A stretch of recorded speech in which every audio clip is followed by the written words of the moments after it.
Inquire the Fire, a burnout prevention podcast brought to you by My House Studios.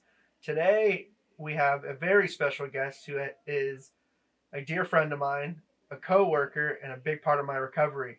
And today's guest is... Hi, my name is Eric Farnsworth, and I am a clinical case manager here at my house. Yes. I'm so excited to have you on the show, Eric, because we have quite a bit of history. I've been given permission to tell this. When I was in residential treatment, working on my recovery, Mr. Eric here was my peer support specialist. And that kind of is the tie-in to today's discussion. We decided to go with the topic of full circles. And when you are in recovery, you start to make these connections in your recovery that you realize are coming full circle. And so that's what we're going to talk about today. And so, Eric, just tell me a little bit of your background and your before treatment, and then we'll go from there. Okay. And I just want to say, I look back fondly at that time, and it's so wonderful to see you here doing this, and definitely very happy that I get to be here, a part of this today. It's a wonderful thing. Now, as far as life before recovery, it's hard to even call it life, right? Yeah. It was survival at best. So I started pretty young, but I think for our society at a pretty normal age of 15. Started with drinking, and because I'd been told my whole life that drugs and alcohol are bad, they're not good for you. Well, I was never told that they were fun, which they were, because I tried them, and I realized two things: one, that I'd been lied to my whole life, and two, that I didn't have to work at trying to control my emotions because they did it for me. Most of my drinking and using revolved around emotional suppression and reality alteration. I just, for whatever reason, whether I wasn't taught, whether I just didn't have them at the time, I didn't have the tools to properly cope with the reality that I was given in life. Started with alcohol. It very quickly progressed to cigarettes and pot. Within a year of my first drinking, I was probably already trying pills, and basically anything I could get my hands on, because I figured if I was lied to about one thing, well, how great is everything else? And I was young. Dumb, angry at the world, angry at everybody, and just seeking a way out for whatever reason. And I always thought this will be future Eric's problem. That guy can handle it. That guy can deal with it. Because, at 15, you're supposed to party, right? At 18, you're supposed to party. Oh, felony at 21? That's okay. It's not a big deal. It's kind of how it went. Is I always thought that I could figure it out. I always thought that I will be the special person that can recreationally use things like coke or meth, but still be functioning and still be able to have a job and not lose it, or do all these things in life like a normal person, because that was my addict part of my brain convincing myself that I can be successful while not giving up the things that were bringing me down. My using, really, there's nothing special about it. It looks like many things happened in it that looked the same as a lot of people's. I lost relationships. I was horribly toxic in those relationships. Tons of abuse, not only being the perpetrator, but also on the receiving end. I lost custody of my children because of it. I in and out of jail for many years. Like I mentioned before, I got a felony, homeless off and on. Never really had much of anything of my own. All the while telling myself that I can figure it out. I can do this. Maybe if I tweak this one thing or went this certain way or did this thing over here, that will change everything. Oh, but it's all external, right? There's nothing internal. Because I'm not the problem. Everybody else is the problem. Yeah, I can always figure it out, right? If I change these things other than my drinking and using, and even then, drinking's becoming a problem. I'll just switch it, right? I'll just switch to something different. And that was, I think that's what took me so long to get to treatment. Is it? I always thought I could figure it out. So even though I started with alcohol and I started with marijuana, primarily the last, I'd say, 8 or 9 years of my using was IV meth use. Definitely smoked pot the whole time, but that was the primary thing. I tell people that while marijuana was my drug of choice, it's not the one that destroyed my life. Because that, and the reason why I'm pretty open about these things, one is because that is what was told to me one time. I was actually at an AA men's retreat, and somebody said in a speaker, it was a speaker meeting, and they came up from the States, is we share our stories of who we used to be so you can appreciate the man in front of you now. And that has stuck with me ever since, because I have some tattoos. If you see, I got some fake teeth, and if you see me without those in, you kind of question, right? But the reality is that some of the things I share, people are kind of blown away about. But then they see who I am today, and then that sparks a question of how did you get from A to B? And it kind of leads me into, which if we're ready to move on. Yeah, so let's, first of all, I just want to, you are able to identify the symptoms of addiction so easily and, reflect on that and take that accountability. I really, really like what you had to say about, we've laughed and we've cried about our past so much. And now it's that's my favorite part about going to meetings and being in their coaching, and just seeing that transformation from person A to person B, how it almost is like there's two different people. And it's just such a beautiful thing to captivate that. And I love a good testimony. And I want to dive into just a little bit about that pivotal point from, okay, I now come to the realization that I don't have this on my own. Maybe it's time to seek help. So what was your treatment experience like? How did you get into treatment? Was there a specific person in your story that kind of motivated you to get yourself into treatment? Of course, I have family members. My mother, especially, my sister. My brother's dad. Everybody, my whole life has been telling me, get your act together. What you're doing is bad or wrong, or you need to be doing this and this and this, and they were all wonderful, right? But I always, especially my mom, I always felt that I needed to at least listen to her, even though I wasn't going to follow her advice. But I love my mom; she's a sweetheart. But I was always like, okay, mom, I know, mom, and then to go do whatever I want. Now, as far as that pivotal moment, it really was kind of a series of moments. The last 2 years, because there was a period of time where I was a little sober. I was California sober, right? Sober. Yeah. I was just doing everything I could to not do the harder stuff. But I was so angry. So angry. No solution, no nothing, no program, no support around me. Just trying everything I could to not continue to screw my life up. I ended up relapsing, and this was during the time where I had no CS case, and that was in that moment that's when I lost custody of my children directly resulting because of my addiction.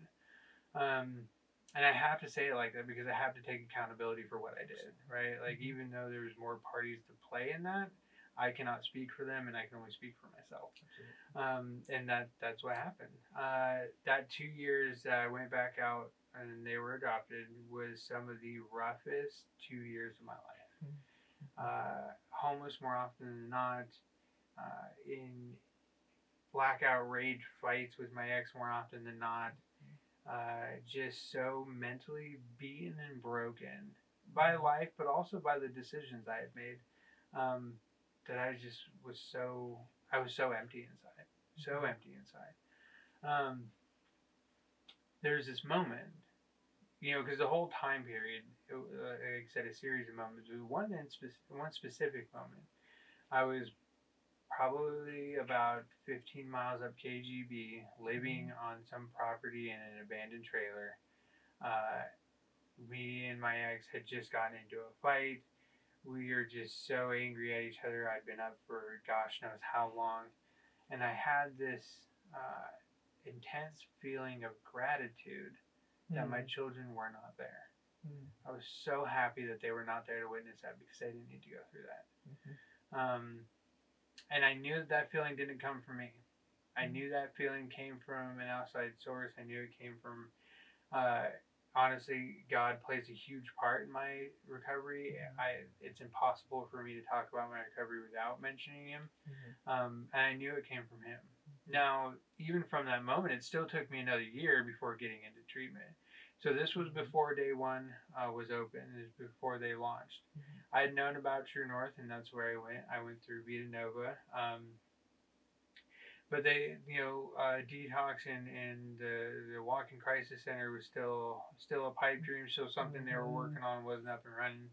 And so between being homeless, still actively using, trying to survive, back and forth, not having a license or a car, back and forth between doctor's appointments, assessments, and everything else, it was months before getting into treatment. But what I did though is for about 6 months, I kept telling everybody I'm going to treatment while actively using, right? But I kept telling everybody. So that's the way when the time came and I got that phone call, I had a bunch of people looking at me like, well, you've been saying this whole time you're going to treatment. What are you going to do now? Little did I know as I was holding myself accountable and allowing them to do so as well. I didn't have the words for it, but that's what I was doing. Got into treatment, right? Kind of a quick little funny story. I get a call, and one of my favorite people, she became one of my favorite people, but I got a call. Didn't know her at the time, and she said, hey, we have a bed for you at Vita on Friday. This was like Wednesday. I'm actively doing drugs while on the phone with her. And I was like, yeah, I will only be dirty for marijuana. And I get off the phone and everybody around me is like, really? I had to call her back and admit that I lied. Probably the first time ever that I admit that I lied. And she's like, oh, really? You don't say. You don't say. She ended up getting me a bed and detox. As long as I could make it to detox, they would save my bed for me. I managed to make it to detox out in Anchorage.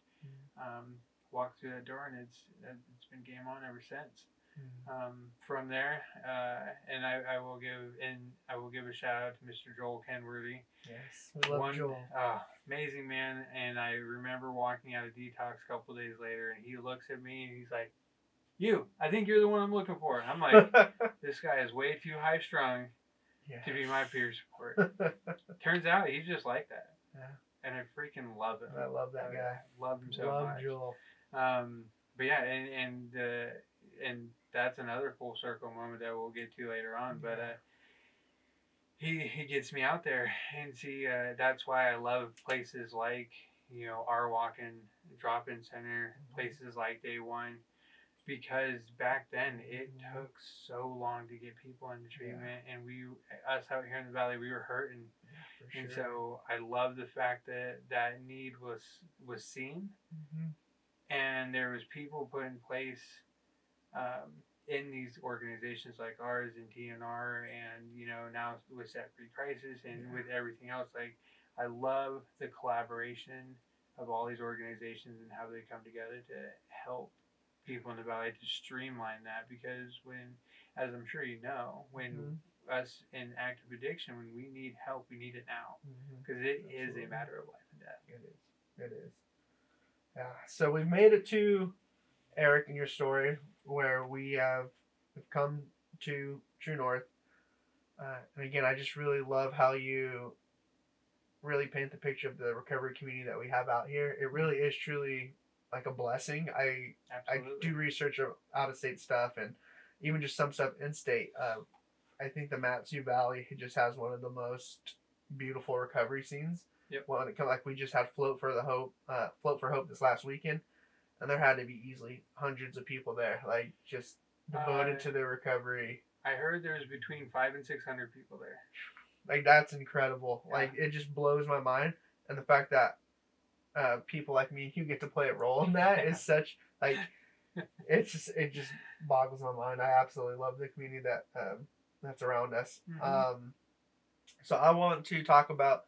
So you're in Vita Nova. Yep. You're coming out of that fog, coming out of that lifestyle. At what point did you feel that tug on your heart that like, you know what, I want to be a part of this recovery community. I want to work in the field. This is a calling that I feel like I have over my life. There's a couple different things that led up to it. Part of it was thinking like realistically. Up to that point, I was 31 years old. I'd been using and drinking since 15. I only graduated because I was told I wouldn't, right? Like that's the only reason why I did is because so essentially I graduated out of spite, right? Didn't do anything with it. I had no usable skills. I held jobs and like did stuff, but at the same time it was more survival than anything. So I was like, what do I do? I have no clue what to do, and there's a part in the big book that states like we'll something. I'm kind of paraphrasing because I don't remember the exact verbiage, but something along the lines of we will no longer wish to turn like shut the door on our past, and something about it will become our greatest asset. And I was like, okay, well maybe I can do something along those lines. But there was a thing that was. I wasn't yet sold on the fact that marijuana was bad for me. So I was in a group, and it was DBT and Brandy, the facilitator. She asked people, where do you see yourself in 5 years? And it got to me, and I was like, well, I either see myself in the recovery field working alongside you guys or cultivating marijuana. And she's like, what? Those are the two options. She's like, those are very different options. Like, and that's the thing. I wasn't convinced that was a problem. So even as broken as I went to treatment, I still was holding on to things. There was a couple different wonderful people in there that didn't force me to believe one way or another, but they gave me different. They provided a space to give me different perspectives of how to look at that issue. One of them is I want to be 100% there for the people in my life, right? And for me personally, if I'm smoking pot, I'm not 100% there. Absolutely. I've been gone for so long, and that's one thing I didn't do is show up for people. I want to be able to do that. Yeah. Also, the way that I keep myself sober is a spiritual connection to God. Anytime anything enters into my body, I'm cut off spiritually. So, and for me personally, it just came down to I have to be 100% fully sober, abstinent, and working a program of recovery in order to continue on. And so it was before I left Vita. I mentioned to some of the staff. Well, I remember sitting on the stairs. Where I was about to go to bed. I sat down on the stairs and I looked at Joel and I looked at Sharon and I was like, "Is it worth it?" And they both turned and looked and they're like, "What?" I was like, "Your jobs. Is it worth it?" And they said, "Absolutely." I was like, okay, I know it's not about finances, but are you able to financially support yourself? And they said yes. I said, okay. And it was at that moment that I think I decided I'm going to pursue it.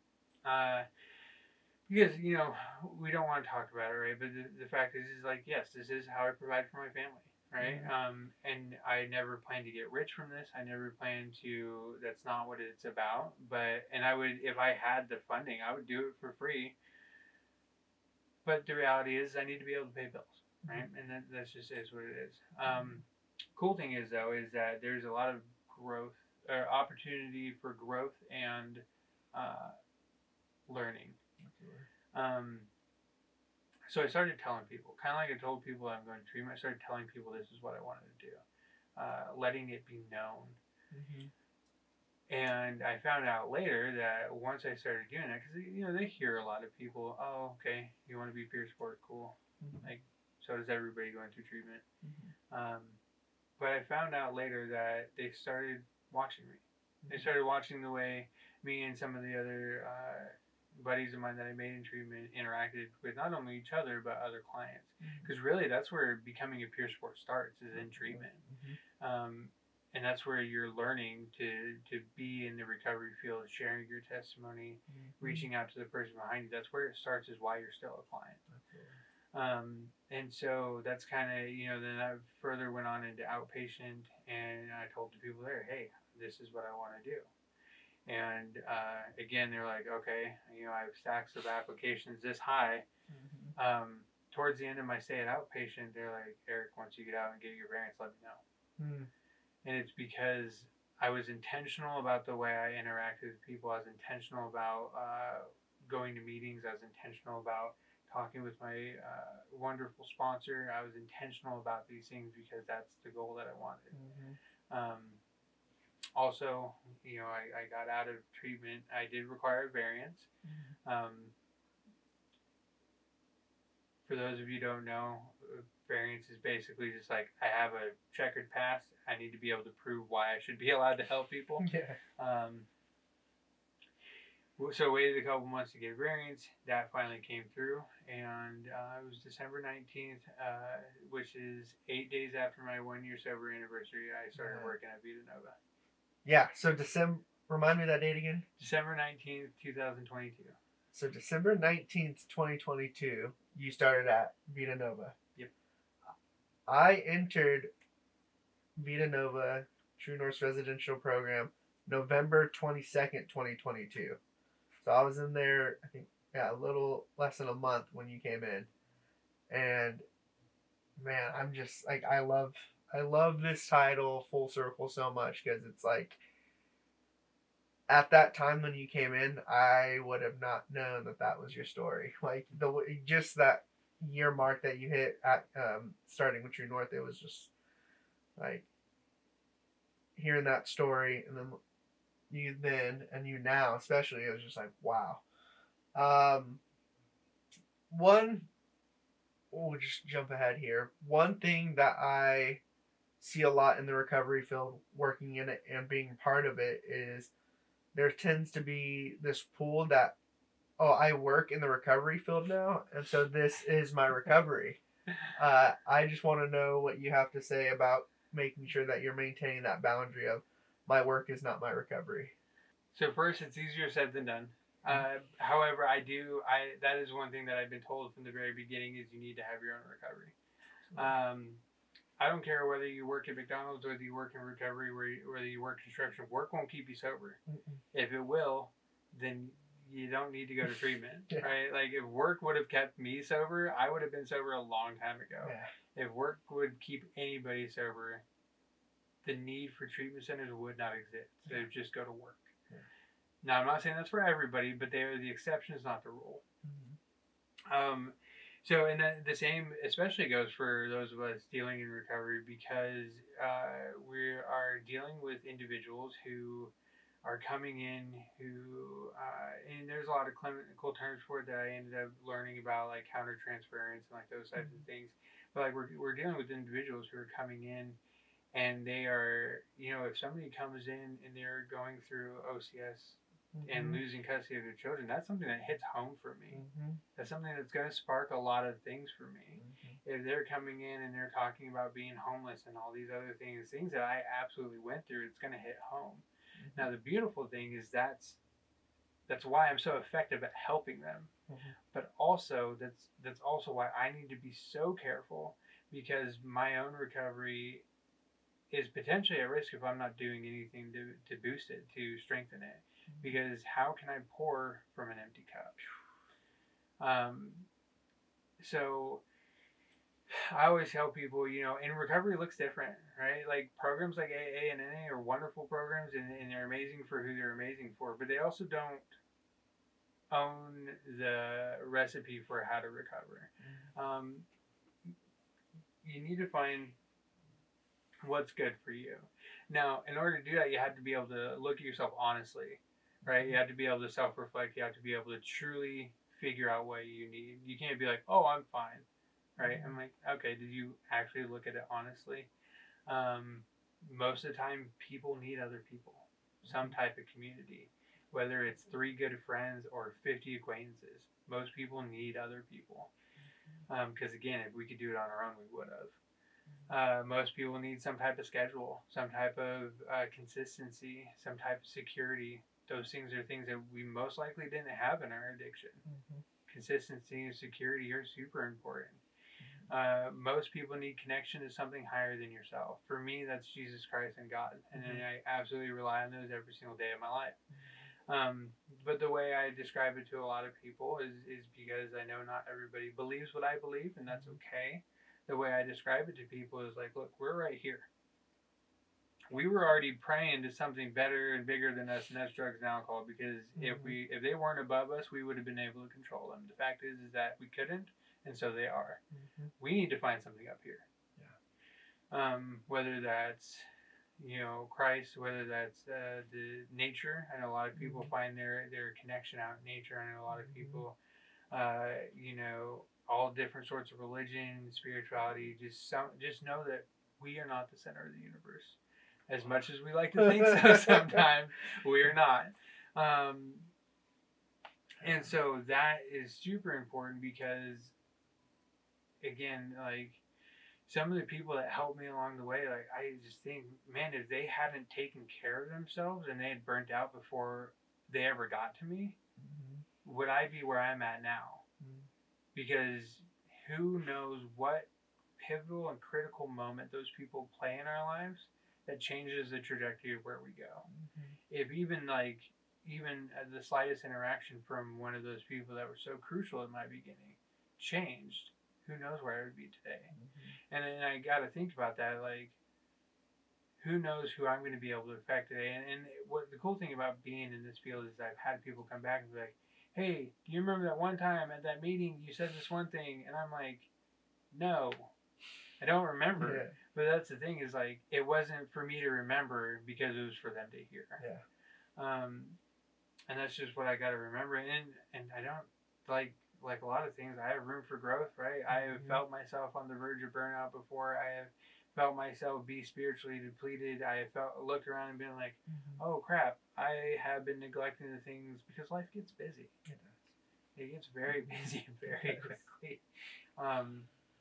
So like, we don't do it perfectly, but it's important. That's why we have people, our peers, our colleagues, mentors. I still actively talk to my sponsor. I have other spiritual mentors that I rely heavily on. There are people in place that would be like, hey, Eric, you're slipping. You should probably do something. Right? Like my wife especially, like she's my partner, she's my closest person to me. And even though I don't always like to hear it, and sometimes it's hard to hear it because I want to show up the way, like, I want to be perfect, I want to be that person. But I do love her for it, when she said, hey, this is an area I see you need growth in. And after a little bit of kicking and screaming, I can look back and be like, oh shoot, you're right, thank you for helping me become the person that I know I need to be.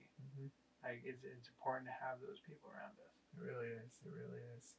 It's super hard to hear in the moment, like you said. Like, that stretching just sucks because it just feels like you're under constant pressure. But once you start to see, and like, I think that's probably one of the hardest thing as someone who's just entered the field only about a month ago is we plant all these seeds.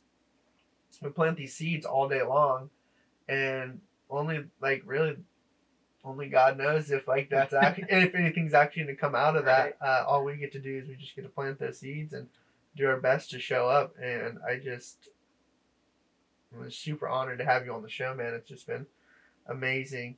But I think that's probably going to wrap up our time. And just thank you so much for coming on the podcast and sharing and like, taking that accountability, that vulnerability. Like, I hope someone that watches this can relate to you, man, and just really like reach out and like I said, we've named off True North, Set Free, My House. We have all these amazing facilities out here in the Matsu Valley. If you are someone who is related to this story or has been able to have some that little tug on your heart, like maybe I need help or maybe I want to work in the recovery field, right? Like we don't feel qualified. So most of us don't feel qualified in the moment. We have that self-doubt, that shame that comes in and doesn't, it kind of like plants us like you're not good enough, your story's not going to make an impact. But at the end of the day, it always does. There's always someone that comes up to me, someone that comes up to you, or anyone in this building says like, man, what you've said has really struck a nerve and has me wondering, and it usually brings people to those pivotal points. So if you are someone that is seeking help, we strongly encourage you. There is hope, that there is opportunity for you, that you haven't missed a mark yet. You're still your story is still being written. And with that being said, I would like to just close off the podcast with a little segment. We didn't get a question from last week. So this week, if you have a question for me or for my guest or just anything about recovery related and or wanting to work in the field, please reach out to inquirethefire at myhousematsu.org. That email will be in the description in the podcast below. Go ahead and click on that, send in your questions, and thanks for coming, and we'll see you guys next week.